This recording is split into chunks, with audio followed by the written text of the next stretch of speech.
Hello, everybody. Flowtrace is gonna be here shortly. He's apparently um he's having a little bit of slow computer trouble. He tells me, but in any case, we're going to be doing another moral philosophy lecture today. That we're returning to this after this is what we were doing a couple weeks previous. Um, and the one we're doing today is impartiality. Here, let me see what was the title of it. Impartiality, reason, and the moral point of view. Um, and so this is like a series of what looks to me like community college level lectures on moral philosophy. Hey, how you doing? Hey, can you hear me? Yeah, you're good. Okay, good. It's just a little bit of technical problems, but nothing I can't get over. Yeah, no problem, no problem. Let's get Okay. this pulled up. Mm-hmm.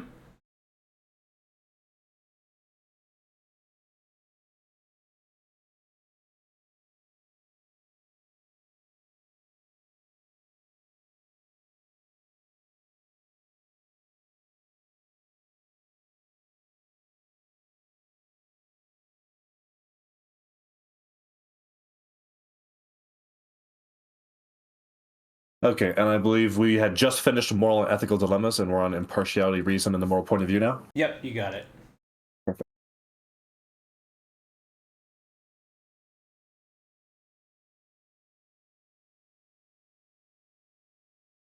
Okay, and then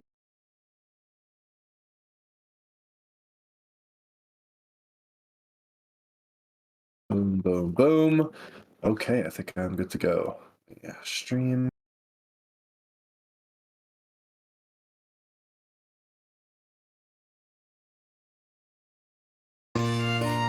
Excellent. Okay. Yeah. Let me know if this is all working for you. Yep, it's good.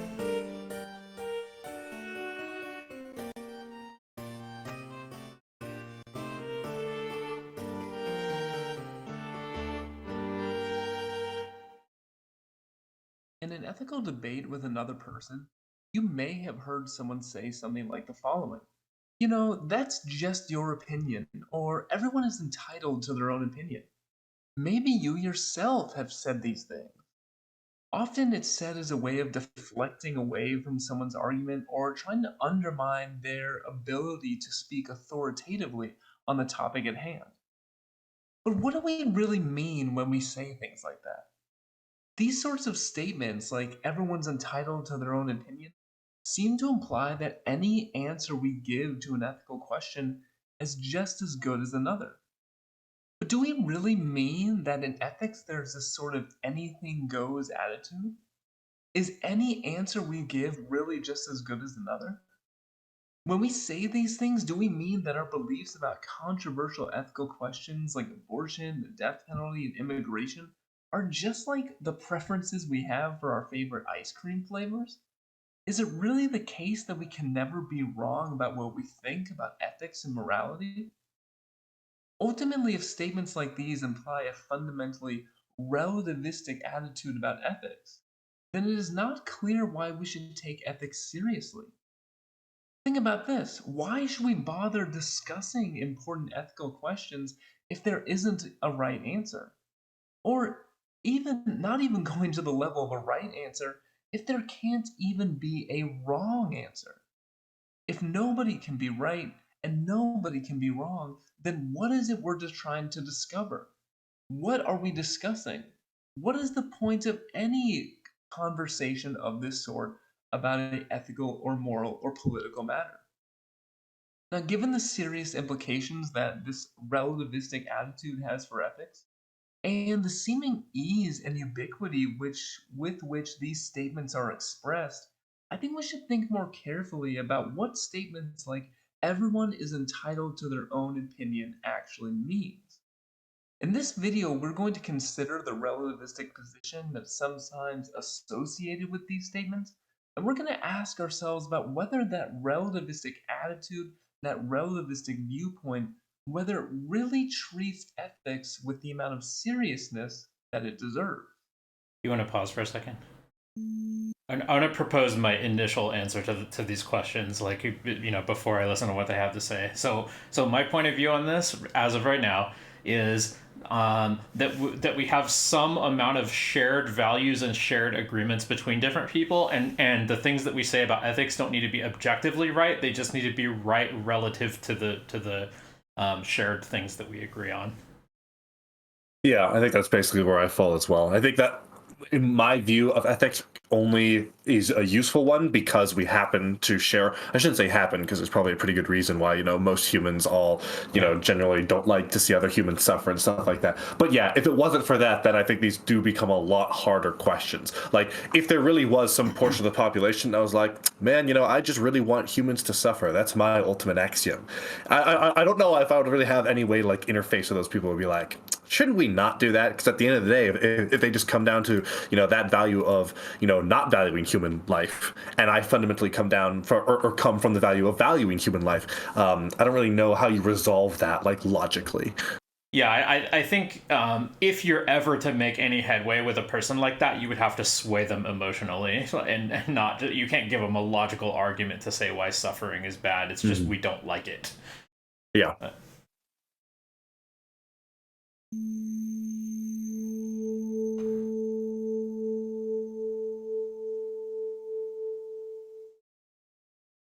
Thus far, I've suggested that the relativistic attitude, often associated with statements like everyone is entitled to their own opinion, simply fails to take ethics seriously.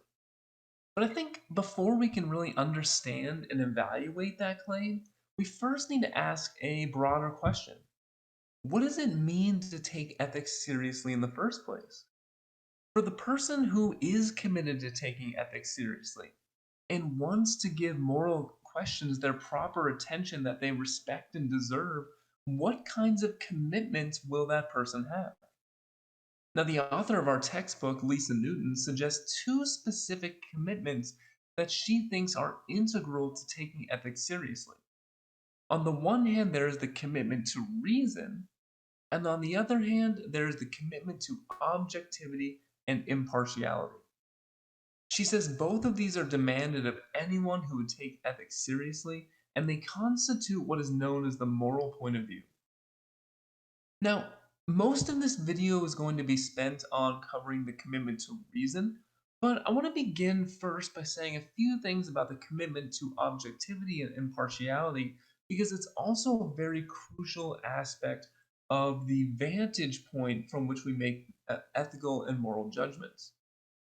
So Newton goes on to describe a little bit about what this commitment to objectivity and impartiality is, and there's really two claims to make here.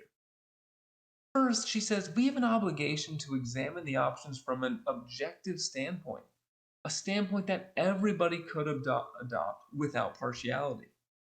She goes on to say that it's a standpoint in which we take into consideration all the stakeholders, right? So when you're making an ethical decision, you ask yourself not just how is this going to affect me or my friends or my family or even the people in my state, city, town.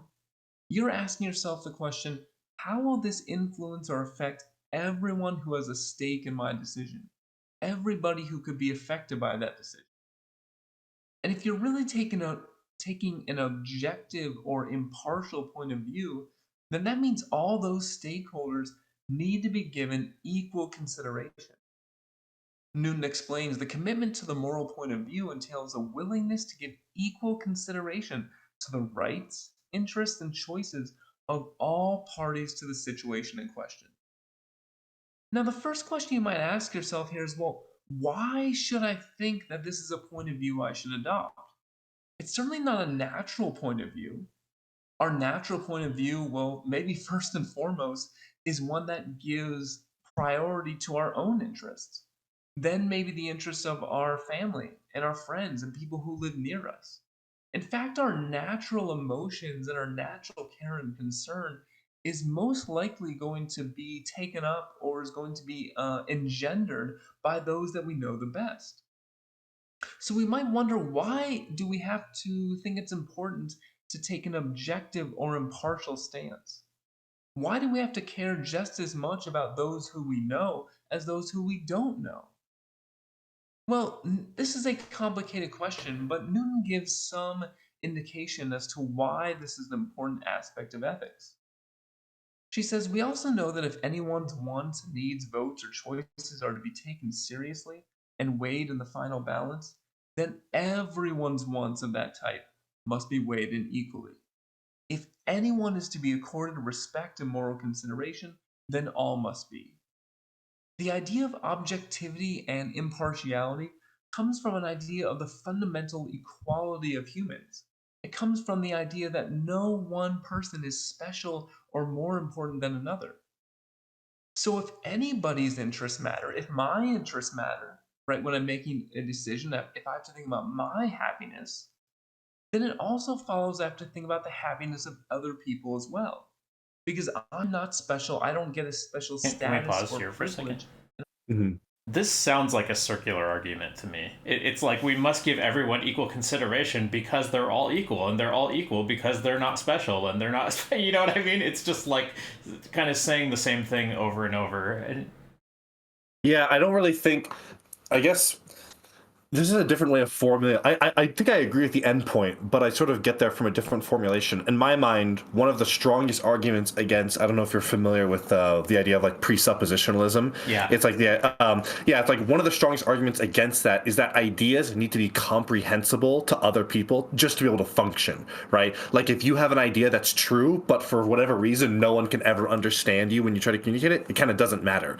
So presuppositionalism, when you're saying, oh well, I know this is true because God is in my head and he told me it's true, it's like, okay bro, like that doesn't really do anything for anyone that doesn't have your internal experience. And so sort of that's what I think that it gets at, is the idea that if we are going to have these discussions, the kind of like rule number one needs to be a discussion that multiple parties can engage with. And that's sort of how I get to the idea of, it needs to be viewable or adoptable by other people. But I don't know if I agree with the sort of the logic he's getting there, but I think I agree with sort of the end point, because it's necessary to sort of have these discussions in the first place. Yeah, I pretty much agree with what you said. Like, I think that for a presuppositionalist can say, I just believe this because of private reasons that you can't access. Like, maybe that actually is a good enough reason for them to believe, but it's not practical in the to expect it to convince anyone else. It doesn't function well in a conversation. And if what you're hoping for is to come to shared understanding or agreement with other people, then you have to do that on the basis of shared concepts, shared values, shared understanding, and so on. And so therefore these like private reasons don't really contribute to that. And then as far as the objectivity thing, like I don't actually think you need to give equal consideration to everyone everywhere at all times and places. I think you just need to give, they started out by saying, what was the term they used? Was it stakeholders or something, right? I think it makes sense to say like there's some group of people that we call stakeholders in this particular issue, and it might even be like a really broad group. Like it, if the issue we're talking about is climate change, it could be like everyone living on the planet today stands to be affected by it in some way. So there's a lot of stakeholders, right? But we don't have to be objective relative to like literally every single possible point of view on the topic. It's just like doing our best to give equal consideration to the points of view that actually are participating in the conversation here and now. Yeah, I think that's basically where I land as well. Yeah, right. I can't. Actually, sorry. Yeah, just the other thought I had is, or the other thought I had is sort of the logic that he used at the beginning of this particular lecture. If it was the case that there was no wrong or right position, why have discussions at all? Similarly, if we cannot understand the viewpoints being expressed by others in the discussion, why even have it at all? Yeah, good point. Say that my concerns are more important than the concerns of everyone else. So, what underlies this commitment to impartiality and objectivity is a fundamental commitment to fairness and equality. If anyone, the way to think about it is, for Newton, if you're going to take ethics seriously, then you have to think ethics isn't. It's just funny. about This is getting almost what like a I want. presuppositionalist view on ethics, It's not right? It's like just we're just about going to making sure presuppose that fairness those and people equality. I like and know and live around and have a relationship. It's not just about them getting what they want. It's about everyone whose interests can be affected by my action. It's about making sure that everyone's interests are taken into account and that I make that judgment in an impartial and objective way. And in fact, this commitment to impartiality and objectivity can be seen in one of the most famous ethical rules, the Golden Rule. And the Golden Rule can be found in many ethical traditions, many religious traditions, but one classic statement of it is found in the Bible in the words of Jesus in his Sermon on the Mount. What does Jesus say? He says, "Do to others whatever you would like them to do to you." This is the essence of all that is taught in the law and the prophets. Now, think about that statement, do to others whatever you would like them to do to you. How does this work? How does this idea work? Well, it says, look, you know what a way in which you would like to be treated. You understand the rights you think you deserve. And you also know the way in which you would not like to be treated. You know what it would mean to suffer disrespect, to suffer indignity, to suffer harm. You understand all that from your personal point of view. So then the question is, how do we act ethically? How do we act in our relations toward other people? Well, if you accept all that I just said, along with the claim again that you are not special, that you don't have a special status above others, that all human beings are equal, if you accept those two claims, then it does seem in a straightforward way that whatever way you think would be acceptable for you to be treated, others should be treated in that way as well. The very essence of the Golden Rule is this idea of impartiality and objectivity and placing your own interests on equal footing with the interests of others. And of course, in this statement, not only does Jesus here in the Sermon on the Mount give the general formulation of the Golden Rule, but he also says this is the essence of all that is taught in the law and the prophets. And here's a specific reference to many of the rules in the Ten Commandments. And of course, these will be familiar. You shall not murder, you shall not commit adultery, you should not steal, you should not bear false witness or lie. These are also very common ethical rules. And so, what is being said here? Well, the claim is that from this general principle, the golden rule, do unto others as you would have them do unto you, we can get more specific, more particular ethical rules. If you wouldn't want to be lied to, you shouldn't lie to others. If you wouldn't want to be murdered, then you shouldn't murder other people. The same with stealing, etc., etc. So the golden rule takes this abstract commitment to impartiality and actually gives us a way of generating many more particular ethical rules. And it is also a way in which we see manifest the very fundamental importance that the commitment to objectivity and impartiality has for ethical decision making.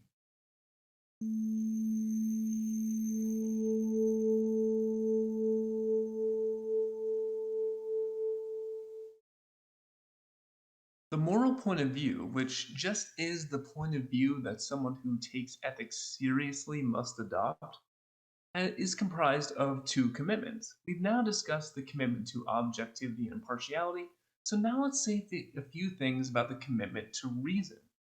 Newton describes this commitment in the following way.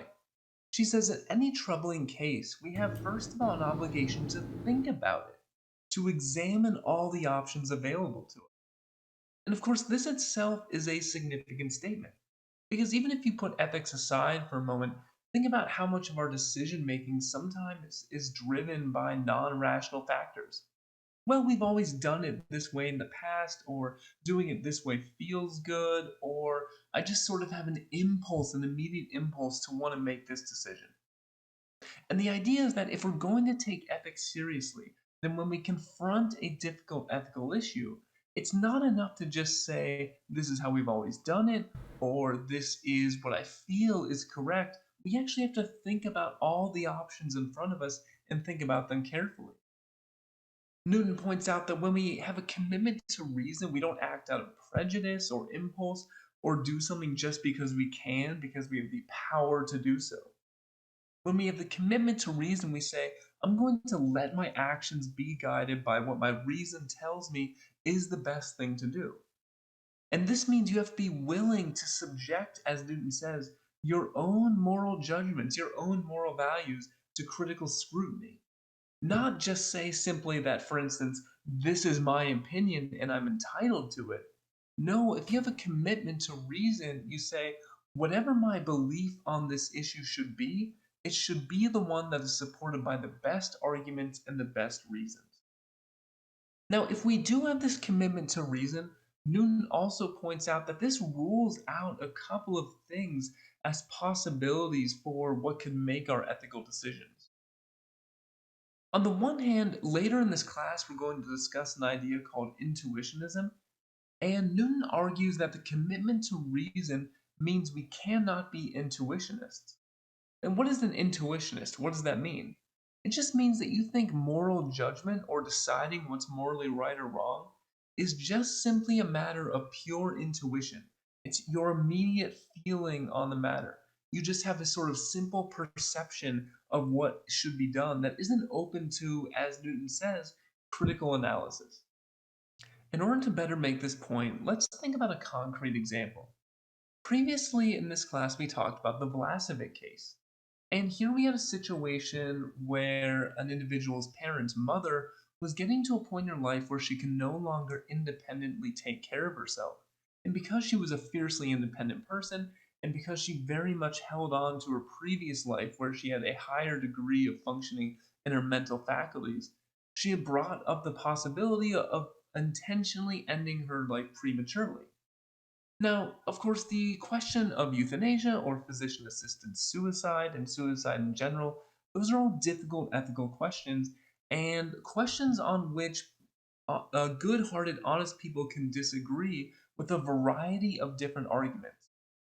But the only point I want to make is this: that sort of case, which touches on issues of life and death, is one that is very apt to arise strong feelings in us. You might look at that case and say, well, no, of course, it's always wrong to take an innocent life, and just have an immediate, overwhelming feeling that doing that is always necessarily wrong. And maybe it is wrong. Maybe it is always wrong to take an innocent life. But the point we're getting at currently is the following: if you take ethics seriously, it will not be enough to say that it is wrong simply because you have this immediate intuition or immediate feeling it's wrong. In order to make the claim it's wrong, you have to make an argument for that claim. You have to give reasons for that claim. You have to think about the other options. You have to think about opposing points of view. It isn't simply enough to say this is the correct course of action because it immediately appears to you to be the correct Can course we of pause action. again? As Newton.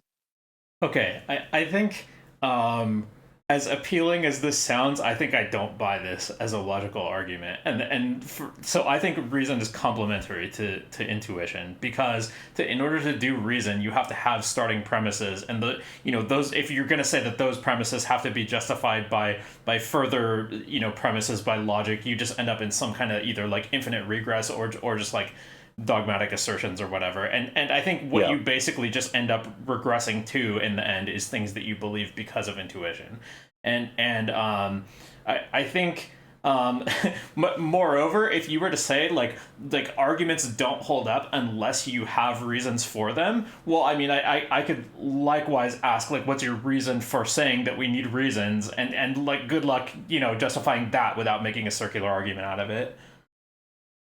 Yeah, I tend to agree. I think that this sort of thing right here, quote, a moral truth is a simple perception not open to critical analysis. I think I actually agree with this in the sense of, if moral truth does exist, this is what it is. I generally say I don't believe in moral truth, but and I think that this is basically what moral truth is. What moral truth really gets at fundamentally is that perception, which is a sort of dangerous and almost uncomfortable thing to think about. The idea that, like, oh, my belief that murder is wrong, that's just a perception, right? There's not really any logic to that. That can be very scary, but I think it is ultimately true true. And it's important to recognize that, because the alternative is, I think, a lot more scary, although you don't really, it is not as scary on the face of it, but it is a lot more scary where you can try to get to if you start to believe that, well, no, actually, my morals are from science, from history, from God, or from whatever. When you get these very immense justifications, it feels like you can almost do no wrong. And I think a healthy appreciation of the sort of fragility of your own moral system is actually very healthy, even though it might be a bit uncomfortable to begin with. It's a lot better than trying to sort of almost like build on top of that shaky foundation, a great big building, and have it collapse. Yeah, I think, okay. So I think we could also compare other types of facts that we generally agree on to this claim about that there are like intuitive moral facts. Not saying that I necessarily believe it, but like let's say we compare that to like empiricism, right? Like the empiricism is basically, you know, this idea that if you perceive something with your senses, like it probably really exists, right? But I think this is like really closely parallel to intuition. It's like, okay, I see a keyboard here in front of me. It's like, can I logically justify that it's there? No, I just see it and helplessly believe it, like because I have an intuition that the stuff I see is real. But yet I don't feel like they would make this same argument against empiricism, right? Like I don't think they would say like no, you can't even believe things that you see right in front of you unless you have like a logical justification for each and every separate like thing that you perceive. Yeah, and it's funny you mentioned that, because I think that's one of the immediate layers that it immediately collapses to is oh god, is it called solipsism? I think therefore I am, the idea that ultimately you can't actually externally validate the reality that you exist in. If it was a truly, you know, Descartes' demon, I think it is one that's presented, you know, if you were, or I think a more modern example is like if you lived in the Matrix, how would you know? And the answer is, well, if it was a perfect Matrix, you wouldn't. And so even at that level, there has to be some give where it's like, well, technically I can't externally validate the system that I exist in, but I just have to make the assumption or the choice that it is valid, even though technically I can't externally validate that. Yeah, exactly. So I mean, my answer to the Matrix scenario is basically like we could be living in the Matrix. I would never know the difference. But basically, like the world that I perceive is real on some level, and even if it's embedded in some other like reality or whatever, even if it is a Matrix, it's still real on the level that I perceive it. In order to say that, like, I mean, basically, I think intuition is the right answer to this thing. You know, it's like, in order to believe that anything I perceive or anything I feel is real, I think I'm basically just relying on this like pretty normal human intuition that the stuff I perceive, the stuff I feel is real, at least in some sense. It doesn't mean that I can't be fooled, but if I'm going to say that about empiricism, then I don't see like what forbids me from saying the same thing about moral intuition. I think it's fine to subject it to scrutiny. And likewise, you could subject your things that you perceive with your senses to scrutiny, right? Like you could see a mirage, helplessly believe it the same way you do when you see anything else, and then later scrutinize it and find out you were wrong. It's not that you can never be wrong about these things, but it's just like I just don't buy this argument that like every single thing you believe has to be logically justified with it, and the intuition or dogmatism could be forbidden to that, because like logic itself is like unsupported without those things. Mm-hmm. Yeah, I think that it's I think it's just the eternal problem is like there's nothing wrong with the idea in principle, but I think the way that it's applied, like you say, it's okay to have that skepticism, but I think the idea that the end that you should apply it to the degree where you say, oh well, the whole system of thought is unjustified, I think that's really foolish, because it's ultimately unescapable, right? And even if it is unescapable, doesn't mean we shouldn't analyze it either. I think it's very important to be like, well, we can't escape it, but it's important for us to keep that in mind. It's like all things in life, it's about keeping a balance, and man, it is really hard sometimes for our evolved lizard brains to do that. Yeah, it's like I actually think your reason works better in conjunction with your intuition, and your intuition works better in conjunction with your reason. Like these things are, I mean, they can be at odds with one another, but I don't want to make I generally disagree with this like sweeping claim that they seem to be trying to make here, that a commitment to reason requires you to reject intuitionism, or like I think that's more wrong than right. Yeah. It says you have to think about it, you have to subject those opinions to critical scrutiny. So the commitment to reason rules out intuitionism. It also rules out dogmatism, which Newton describes as an insistence that all moral disagreements are resolved by some preferred set of rules or doctrines, that inside that set there's nothing that can be questioned, and outside that set there's nothing of any moral worth.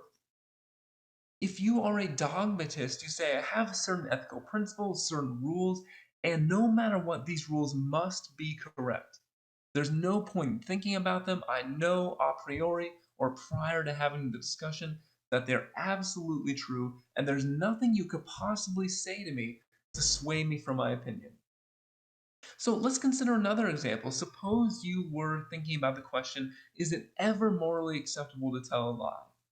And you think about a case in which telling a lie would save someone a lot of grief, save another person a lot of harm or physical or mental suffering. And someone poses this question, and another person says, well, no, it is absolutely wrong to tell a lie because in the Ten Commandments it says you should never tell a lie. Now, again, maybe that's true. Maybe the view expressed in the Ten Commandments is correct. Maybe it is always wrong to tell a lie.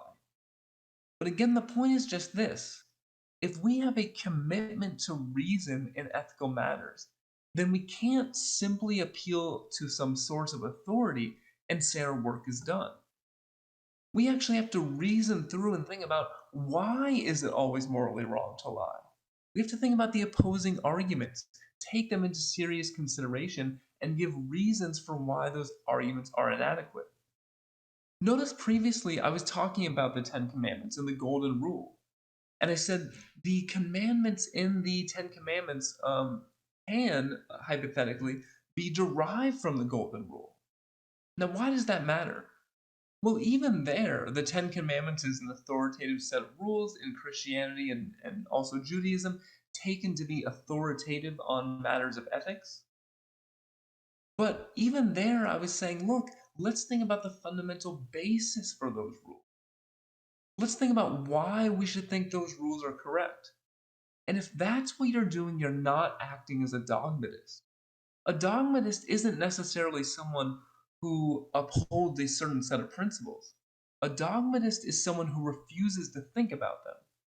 But if you think the morality in the Ten Commandments and the view it expresses on lying is correct, and you're willing to think about why it's correct and give reasons in defense of your position, then you're not a dogmatist. You're simply someone engaging in ethical discourse.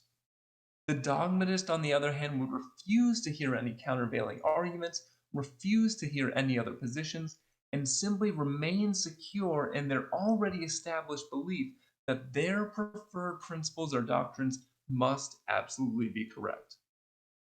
But both dogmatism and intuitionism go against the commitment to reason, and therefore also are counter or contrary to the moral point of view.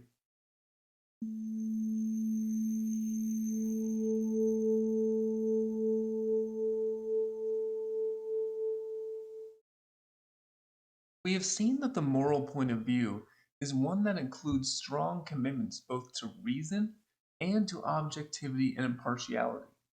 I've also suggested that when we make statements like everyone is entitled to their own opinion or that's just your opinion, that we are dangerously close to not taking ethics very seriously, to really violating the commitments of that moral point of view. In order to understand why this is, we need to understand why I've been saying that a statement like everyone is entitled to their own opinion expresses a relativistic position on ethics. And of course, that requires knowing, well, what exactly is relativism? And here I want to start with the following question: are there objective ethical standards? And here there are really two choices. On the one hand, you could be an ethical objectivist, or you could be an ethical relativist. An ethical objectivist is someone who thinks there are ethical standards of rightness and wrongness, and these are true no matter what anyone thinks about them. And there are many different kinds of ethical objectivists, and they disagree with one another. Some people think that ethics and morality comes from God. Others say ethics is about increasing the greatest happiness for the greatest number, or acting on universalizable principles. All those are different forms of objectivism. They have very different views about what ethics is, but they all agree that there are standards outside of us that determine what is right and wrong. But ethical relativism would reject all those positions. And that's because the relativist thinks there are no objective standards. Every single ethical standard depends on what some individual person or group of persons thinks about that standard. Newton explains relativism in the following way. Relativism denotes any approach to ethics which holds that there are no absolute moral principles. The rules that govern each situation are to be determined by their relation to something else, the customs or culture of the country, for instance, or the desires of the participants. So if you're a relativist, you say, well, yeah, maybe, the idea that we shouldn't lie, maybe that could be good for one person, but not another. Maybe that's true for certain groups of people, but not other groups of people. Because if you're a relativist, then that means you think the ethics of lying or stealing or even killing is all relative to the opinions of some person or group of persons. And of course, this is where we get the relativist attitude that is expressed in the claim that that's just your opinion. Because if you're having an ethical conversation about abortion or the death penalty, and someone says, well, that's just your opinion, well, what is it they're saying? They seem to be saying something like, well, that might be true for you, but it's not necessarily true for me. Or even stronger, if you say everyone is entitled to their own opinion, seems to say anyone can believe whatever they want about ethics. There is no objective truth. We all make our own rules. We're all entitled to our own opinion.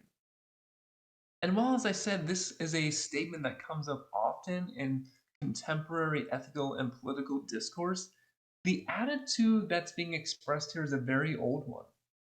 In fact, the ancient Greek philosopher Protagoras famously said, man is the measure of all things. Now, what is the meaning of this statement? Well, it's a very sort of relativistic attitude once again. Based. If we want to know whether something is morally good or bad, we want to know whether it's true that we should or shouldn't do something. Then Protagoras is saying, don't try to discover objective moral principles that apply to everyone. Man is the measure of all things, and specifically our beliefs and opinions. If you think it's morally acceptable to lie, then according to a relativist account, it would be for you. If a group of people has decided it's not acceptable to lie, then for them it isn't acceptable to lie. There are no objective standards. Man is the measure of all things. Human opinion is what determines what's morally right and wrong. Now, not all relativists are the same. In fact, different kinds of relativism can be distinguished by whether.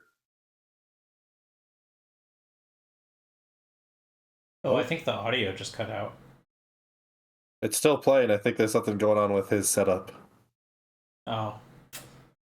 You could still hear him clicking. Oh, okay. He's just pausing for some reason. I don't know. Now, although all relativists What? are There we go. united in rejecting objective moral standards, not all relativists are the same. Different kinds of relativists can be distinguished based on what person or group of persons they think it is that determines what's morally right and wrong. For instance, you could have a cultural ethical relativism.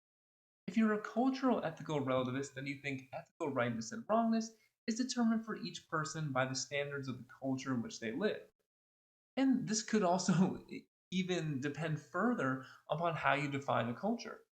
Is a culture in your neighborhood? Is a culture in your country or the political organization you live in? Is it your religion? Is it some other sort of social organization? So there's a lot of details to be worked out.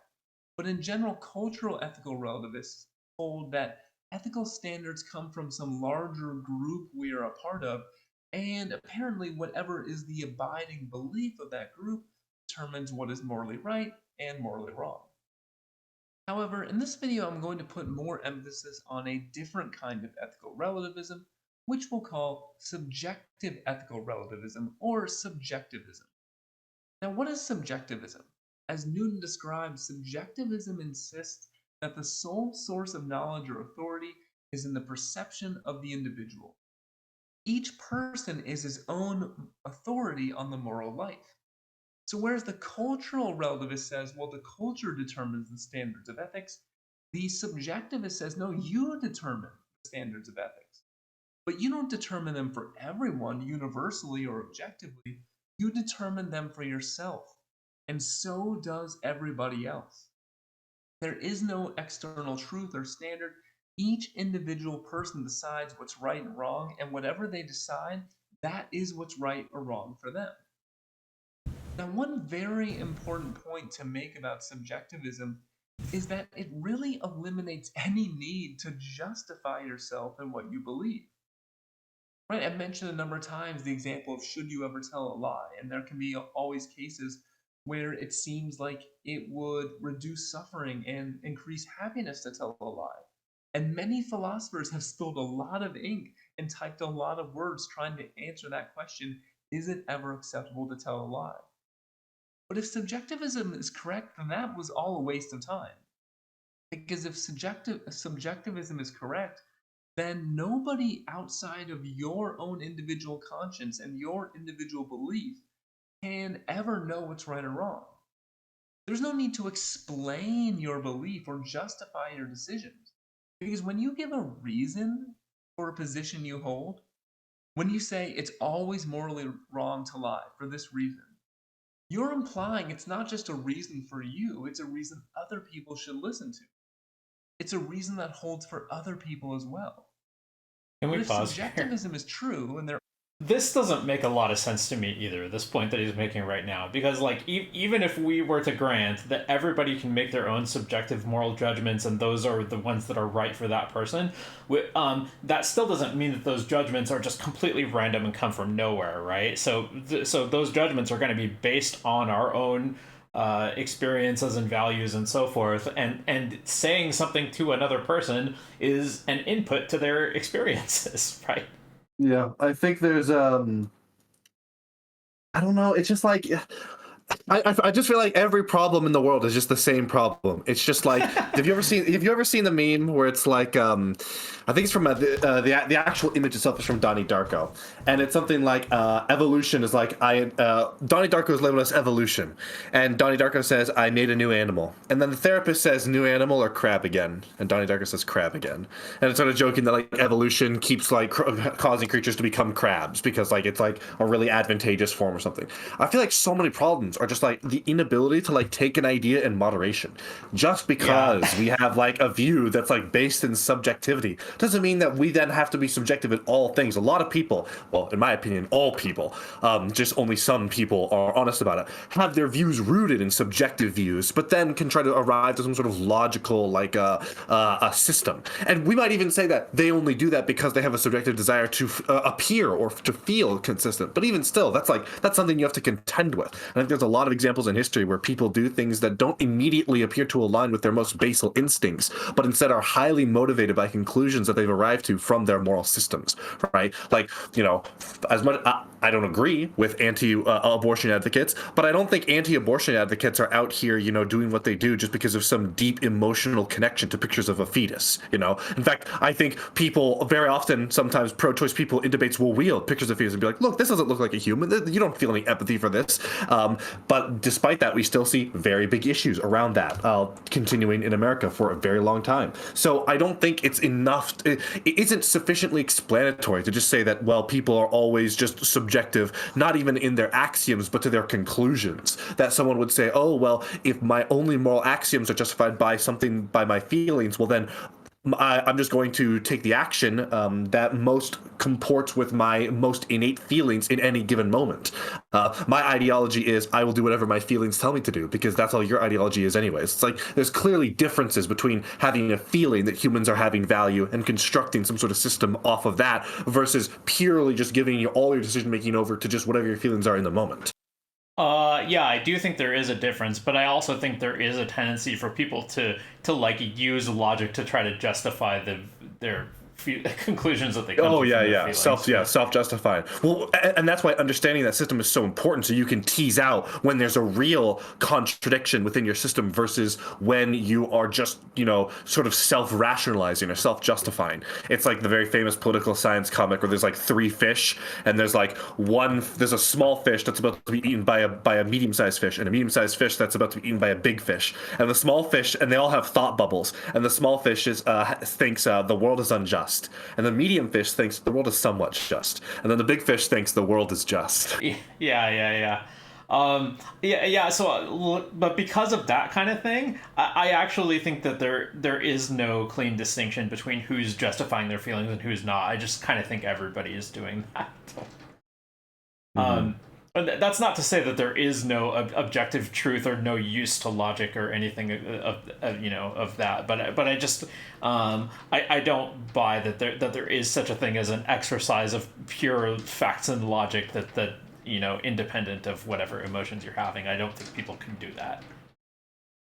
Um, and then with regard to the other thing that you were saying earlier about like subjectivity and moderation, yeah, I think that's kind of like inescapable because I think even people who believe that there are objective moral facts are still going to believe that we can have subjective access to them, that people can disagree about what those objective moral facts are, and yeah. There are no external standards. Then why do I need to care about the reasons of it? Why do I need to find out or attempt to find out what the truth about morality is when there is no truth with a capital T about morality? If subjectivism is true, there's no need to justify what we believe. There's no need to argue about what's correct. There's no reason to give reasons for what we think about ethics. In fact, there's no real reason to have conversation about ethics at all. There is no truth we're talking about. There are no higher moral principles. All there are individuals making their own decisions and essentially writing their own ethical rules. And so, for that reason, not only is there no need to talk about ethics, there's no need to justify your decisions. As Newton points out, there's no need to study ethics. In fact, if in fact subjectivism is correct, then this class truly would be pointless insofar as we are engaged in a rational discussion or a rational inquiry about what should we think about morality and ethics. But subjectivism would completely undermine all of that. With these points in place, we can now see why subjectivism and really relativism in general would undermine or go against the moral point of view.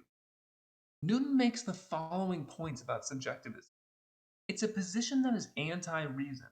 Again, you don't need to subject your own opinions to criticism. You don't need to listen to the criticisms of others because there is no truth to discover through philosophical discussion of ethical matters. It's also extremely dogmatic. On the areas of morality that affect me, Newton explains, my opinions constitute an absolute and final authority not to be questioned by others. If subjectivism is true, whatever you believe about ethics is the final authority. You can be completely dogmatic about whatever it is you think about ethics without ever having to be questioned. And if you put those two things together, being anti-reason and dogmatic, then of course subjectivism violates the commitment to reason. And if it violates the commitment to reason, then that also means subjectivism violates the moral point of view. And if it violates the moral point of view, then we have to conclude that subjectivism is not a position which takes ethics seriously. As we just said, it eliminates the need to study ethics. It eliminates the need for any philosophical discourse about ethics. And as such, subjectivism, if the moral point of view does include the commitment to reason, really can't be seen as a serious competitor for viewpoints about how to live a good and morally correct and ethical life. I think somebody who believes in subjectivism might see that as an indictment of the moral point of view rather than as an indictment of subjectivism. Yeah. We now have a better sense of what subjectivism is as well as a better sense of why it undermines our commitment to reason and our commitment to the moral point of view. But suppose you encountered a committed subjectivist who understood all those points but said, so what? I understand that subjectivism violates what you're calling the moral point of view. That's not very important to me. I'm perfectly fine thinking that I can make my own moral rules. Well, how might we argue against this person? How might we point out errors in their way of thinking? How can we provide an argument against the soundness of subjectivism? In our textbook, our author Lisa Newton makes really two different kinds of criticisms against subjectivism that I want to take a look at here. So the first one has to do with what I'm going to call sort of slippage between what you have a legal right to do and what qualifies as a moral truth. So Newton explains this point in the following way. She says, we make a very large mistake when we confuse a constitutionally guaranteed right with the moral category of rightness. There is no logical connection between what you have a right to do and the right thing to do, even though there's a psychological temptation to move from one to the other. So, what does she mean here? Well, first, we have to understand that I think the fact that we live in a modern liberal democracy is an extremely important point here. We live in a society which is based on the idea of individual rights, which has a Bill of Rights, in which the value of freedom of speech is very important, and in which we think that all citizens have not only the right, but perhaps even the duty to think through to themselves what they think is correct about ethics and politics, and to express that freely. So even if we disagree with someone, even if we think they're very wrong-headed in their view of abortion or euthanasia or immigration or any other contentious moral and political issue, there's a duty to allow them to speak their mind and to follow their conscience. And of course, this is very important. It's a bedrock of a proper and functioning, open, democratic society. However, I think we underestimate sometimes the extent to which living in this sort of society, which is really quite new in human history, has a serious psychological effect on us. I think in some way, the fact that we do live in a society which values freedom of thought and expression makes it very easy to think that, well, if everyone is allowed to express themselves, and if we have to tolerate and accept other people's expressions of what they believe about the world, then everybody must be right. Or to put it another way, maybe, nobody could be wrong. There's a temptation, as Newton points out, to slip from I have a legal right to say X or believe X to the claim that, well, therefore X must be true. But of course, there isn't actually a connection between these two things. The fact that you have a right to think what you like doesn't mean that anything you happen to like to think is right. And to make this point, Newton gives the following example. Right, you have all the right in the world, she says, to think that 2 plus 2 equals 5. You can go around advocating for this position. You can put out posters, petitions, and flyers to try to convince your fellow citizens that 2 plus 2 equals 5, and no one can punish you or put you in jail for thinking that is the case. But of course, that doesn't mean it's actually correct.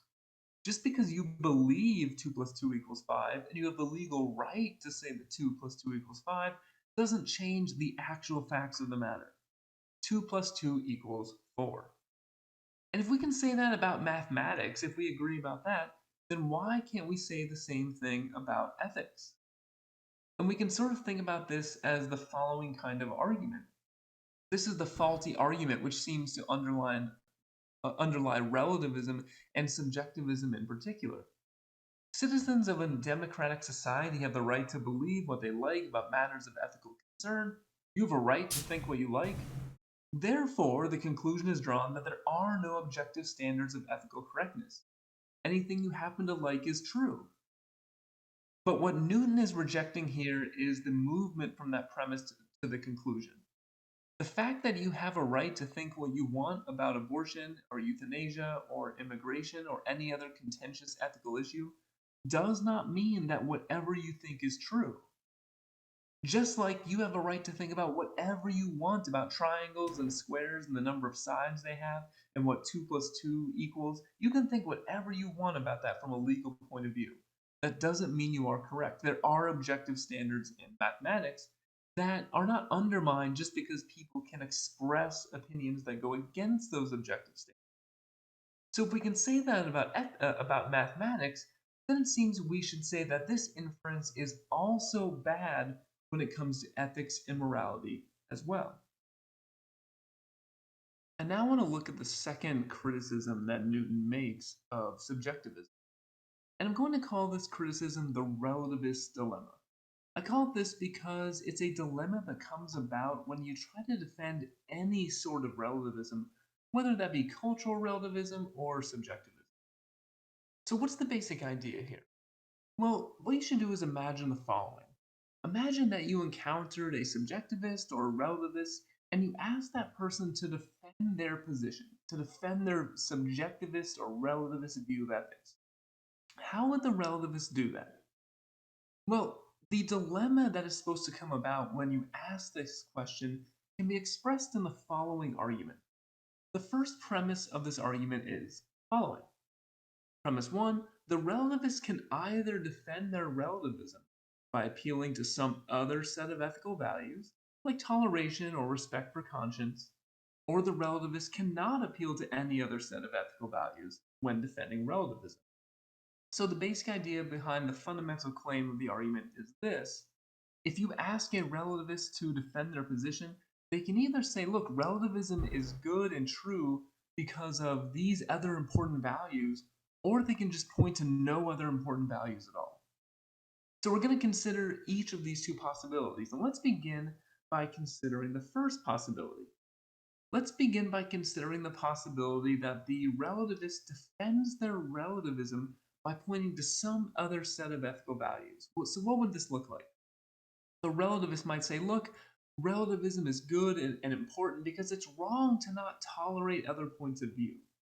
Or it is important that we're relativists so that other people can't impose their viewpoint on us. Or it's impossible to protect freedom of speech and freedom of conscience if we're not ethical relativists. Now, you might take issue with all those claims, but here's the important thing to notice, and here's what P2 says. If the relativist defends their relativism in that way by appealing to some other ethical value, then they are no longer a consistent relativist. They are no longer a relativist at all. Didn't they just defend it by saying, Because I as believe these Newton points things? out, if they are appealing to some other Yeah, I don't. values like respect for conscience, I don't really agree with this expression, point. or toleration and pluralism, then that means they seem to think that those are objective values. Those are values that other people should accept. They're not just their own values. They're saying that, look, toleration and respect for conscience is not just a rule or an important value that I'm making for myself. It's an important value for everyone. It's one that should convince you. It could just be a value. You could just hold the value that other people should hold the value, not that they ought to hold the value from their own perspective. Yeah, exactly. That's well. exactly what I would expect, But like a if they're subjectivist saying to that, then they say. don't really think all values are relative. They don't just think they get to make up their own moral rules. They are saying there are moral rules that other people have to follow as well. And of course, that goes against the subjectivist or relativist viewpoint, in which all moral rules, all moral and ethical values are always relative to the individual or group who is making the moral rules or deciding what values are important. So the first point here is if we take the option where the relativist appeals to some other set of values, they simply are no longer a consistent relativist. So now let's consider the second option in the dilemma. Consider the option where the relativist remains consistent. They don't attempt to defend relativism by appealing to some larger objective or universal set of values. They simply stick to their guns, say there are no objective values, and everyone gets to make their own rules. What the argument claims now is that if the relativist does this, then it's not clear they have any reason to support relativism. But It's they not do clear that within there's their any own framework. advantage to be gained, or there's any good reason to think that this is a good or proper moral outlook. And the reason for this is the following. If you had to pick out the primary reason why it is that relativism would have any attractiveness, it is because we do have some squeamishness, we do have some reticence to when we think about imposing values on other people. People's lives are very complicated. We're all in different situations. We all have different cultural backgrounds and belief systems. And you might say, well, where does anyone get the right to say someone is wrong or impose their values on others? And of course, as citizens of modern liberal democracies, we are very wary of authoritarian attempts to impose values on other people. So this seems to be one of the fundamental motivations of relativism. Okay, so if that is the one of the fundamental motivations of relativism, can we uphold that if we're consistent relativists? Imagine now that there is some authoritarian, totalitarian political regime that's attempting to force everyone to think a certain way about ethics, morals, and politics. What can the relativists say in response to that? Right? Well, it seems like not very much. They can say, Newton I makes this oppose point. She it. says, if I choose to be a consistent relativist, of course, then I have to renounce those and all other permanent moral principles. But then I have no right to object to your attempts, or the moral majorities, or Hitler's, to impose values on me. Yes, you do. Imposing Wait. values is one of the things you like to do, or one of the things this totalitarian, authoritarian regime likes to do, just because it This argument would also apply to might makes right people. Oh, if you believe might makes right, then you have no, objection to when other people attempt to impose their will. Well, no, you do have the objection. The objection would be you oppose to attempt your will over them. But the idea that Yeah. that you can't have any response, right? Like I think of different formulation of this argument that I might be more at least sympathetic to understanding would be the idea that like you are no more justified than they are. Yes. But the idea that you need to be more justified in a way to support your idea relies on the assumption that there are right and wrong morals, Yeah. which a subjectivist wouldn't believe. Right, exactly. Like it seems like what they're saying basically is a subjectivist can't justify their system to the satisfaction of somebody who believes in objective moral facts. And of course they can't. I wouldn't expect them to be able to, and I wouldn't expect them to think that they need to. feels good, then according to relativism, it's obviously right for you to impose values on it. The idea is that if you're really a consistent relativist, if everyone makes their own rules, how can you object when someone uses their power to impose values on you? Newton continues, if I try to be a consistent relativist, I lose all purchase on the field of ethics, including the right to resist the tyrant's imposition of values, which was the purpose for which I first advanced subjective relativism. I think this point shows the fundamental error in the relativist way of thinking. It's common to think that it's a tolerant or accepting or pluralistic point of view. But in fact, if relativism is true, then we really have no warrant or justification You know what? To or be charitable, this is reason probably a relevant for critique to resisting some attempts to relativists. impose values. Like Yeah, it, that's probably it, true. Important is it doesn't making defeat sure relativism per se, but it defeats some of the rationales that people might use to try to support it. values are not imposed upon people. It turns out that must be a universal and objective value. And to the extent to which relativism gets rid of all universal and objective values, it simply cannot resist those sorts of attempts. And for that reason, it just doesn't seem like there's any longer a reason to be a relativist. So we see in the conclusion of the argument, neither of these options seem that great. Either in the process of defending relativism, the relativists must contradict themselves and cease to be consistent, or they must cease to have any good justifiable reason for supporting relativism in the first place. Well, any reason that's good according to someone who starts out disagreeing with them anyway. In this video, I've covered a number of criticisms of subjectivism and relativism, and we've seen a number of reasons to think that the subjectivist or relativist, instead of being tolerant or accepting, really just fails to take ethics seriously. I think all these are valid criticisms. But there's another point about subjectivism and relativism that I don't see mentioned as often. And to make this point, I want to go to one of my favorite passages from the 18th century philosopher David Hume in his famous work, The Inquiry Concerning the Principles of Morals. In the conclusion to that work, he says the following: "What wonder, then, that moral sentiments are found of such influence in life? These principles, we must remark, are social and universal. They form, in a manner, the party of humankind against vice or disorder, its common enemy." Now, what is Hume saying here? He's saying that our moral feelings, the moral evaluations or judgments that we make about what's good or bad or right and wrong, they form a sort of common human identity. These things tie us all together as a species, right? Our common distaste for dishonesty and injustice and cruelty, and our love of benevolence and affection and kindness and justice. All these things tie us together, as he says, the party of humankind. They unite us against vice and disorder. One of the reasons I like this passage so much is because, on the one hand, it's actually very striking and maybe counterintuitive. When we think about ethics and morals, it's very easy to focus on cases where we disagree. Again, the examples of abortion and euthanasia and and the death penalty and any other contentious ethical issue in society. It's easy to think about ethics and morality and use those kinds of cases as a synonym for what ethics and morality is all about. Ethics and morality is about contentious issues which cause us to fight, which are divisive and divide us. But here Hume says that morality is actually something that can unite us. It can form the basis for a common human identity. And it's interesting to think why he would say that. And I think to a large extent, to understand Hume's point, maybe when we think about ethics and morality, we should accept that there are issues that divide us, of course, and will lead to heated disagreement.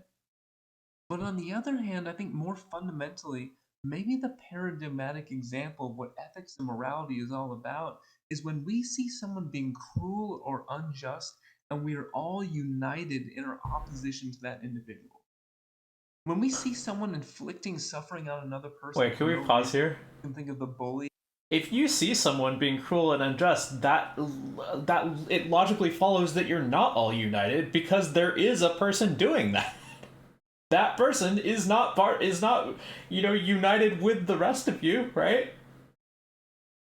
I, Yeah, I don't really understand what he means by universal and united. I feel like there's a lot more to unpack there than the length of this quote suggests. I'm just trying to reread. What wonder then the moral sentiments are found in such influence in life. These principles remark are social and universal. They form in a manner the party of humankind against. Oh, it sounds like he's I just saying like guess. people have a lot in common with each other in terms of their value, which Yeah, of he course is should. Why true. would you say it like this, man? Why would you say it like this? Yeah, because I think that's what he's saying. That they are social and universal. They form the party of humankind. So yeah, most people don't like murder. There's a general distaste for murder. Lots of times when people do murder, even though they do it, they feel conflicted about it. It eats them up inside. But bro, that's not what the word universal means. That's just not what the word means. Why would you say it like that? I don't understand why people do this. Yeah, and then the other thing where he was saying like, well, there's a tendency to focus on the things where we disagree, but then there's so many things that we do agree. Yeah, but the things that we agree on, there's no need to have an ethical argument about it. There's no need to logically justify any of it if we already, like if all of us just dislike murder arbitrarily for no reason, then no amount of ethical argument is going to change our minds. It's really only in the cases where we disagree where any of this stuff has any point. Yeah, I don't know. I don't get it. I don't know why philosophers always do this. Here, think of how the sort of resentment and the indignation and blame that we lay upon that person. And think about how you can expect that other people are going to mirror your feelings and reflect what you're feeling as well. I think that's what Hume's getting at here. There's a fundamental sense in which morality ties the human species together in an identity that transcends our mere biological sameness or the DNA structure that we share. There's something more deep. There's something deeper that ties us all together. Now, I bring this up because it lets me make one last point about subjectivism. If subjectivism is true, then all of that is undermined. What ethics is really about is each individual expressing their own particular view of ethics. And if that's true, then whatever advantages come from this party of humankind where we're all united by our judgments of virtue and vice, and we're all united against cruelty and injustice, that's all gone. That's wiped away. There is No, that party of doesn't make humankind. sense. There's a party of you and your individual feelings, as narcissistic or limited a vantage point as they might come from or they might be. And I think that would be a real shame. I think there's a sense in which morality should help us form an identity. I think it would be great if morality helped us form a human identity, made us feel closer to our peers, made us feel closer to other people. But insofar as subjectivism eradicates the basis for any objective or universal moral values, it also eliminates that possibility of a true human identity. It's a fault. No, it doesn't. You're presuming that a true human identity must be universally shared in the nature, and specifically not just shared in some respects, but shared in the specific respect of this moral belief.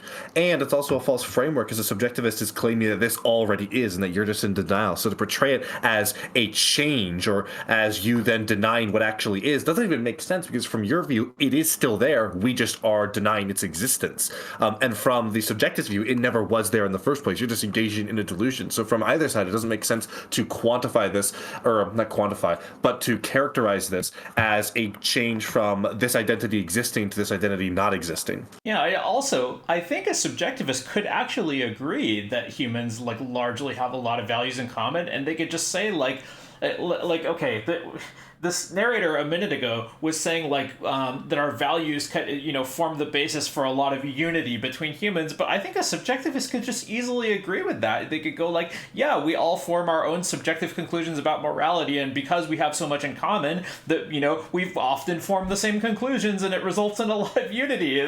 So it's just not gone. Yeah, I disagree with these assertions. Yeah. I think it is a position that is to be lamented and ultimately to be rejected. All right. Well, I guess this is the end of this one. Yeah. I sort of feel like out of all the ones that we've done so far, this is the one that I had the most trouble with. And I'm surprised at that, because it seemed like I think this is maybe the fourth one that we've done. And the other three, it seemed like, yeah, this made a lot of sense, and we might disagree with them here and there, but this one, I felt like they just went off the rails. I don't get it. Yeah, I think the problem is this one became a lot more prescriptive than descriptive. This was mostly an argument against subjectivism, and you're always bound to then start making, especially in the medium of something that can't be responded to, something that isn't a back and forth, there's always bound to be a lot of disconcertment from the side that can't respond if there is disagreement, because they're going to feel like you're not responding to arguments, even if they are. I mean, there's no doubt in my mind that at least one of the points one of the many points we made against this argument, he actually is addressing. We just misunderstood, or he didn't properly communicate. It's so easy. Yeah, it's so easy not to communicate. So even in a world where you are perfectly responding, if there isn't a back and forth to clarify misunderstandings, it can be really frustrating, because we feel like he's not responding to our arguments. And I personally think that he really wasn't responding to a lot of our arguments, but there's probably at least one that we're wrong about, that actually he was responding to and we misunderstood, or he wasn't clear enough about. So it's very difficult to have these kinds of conversations in any format that isn't back and forth, because otherwise you just come to these really frustrating points where it feels like there is meat on the table that still hasn't been addressed. Yeah. So, by the way, the thing that you just said, I very much agree with, and it's one of the reasons why I like streaming with a co-host. That anyway, in the first place, Yeah. this is why I don't want to be just sitting here talking to a camera by myself. Is because I think the conversation can be a lot more valuable when there's different points of view to consider, and I don't know. Yeah, I agree. Yeah, well, we're being real subjectivists about that, aren't we? Well, I guess we're about done with this one. Do you want to shout yourself out? Yeah, twitch.tv/Flowtrace, twitter.com/Flowtrace, and I'm here most Wednesdays. All right, yeah, thank you for joining us, and we'll see you next week. See ya.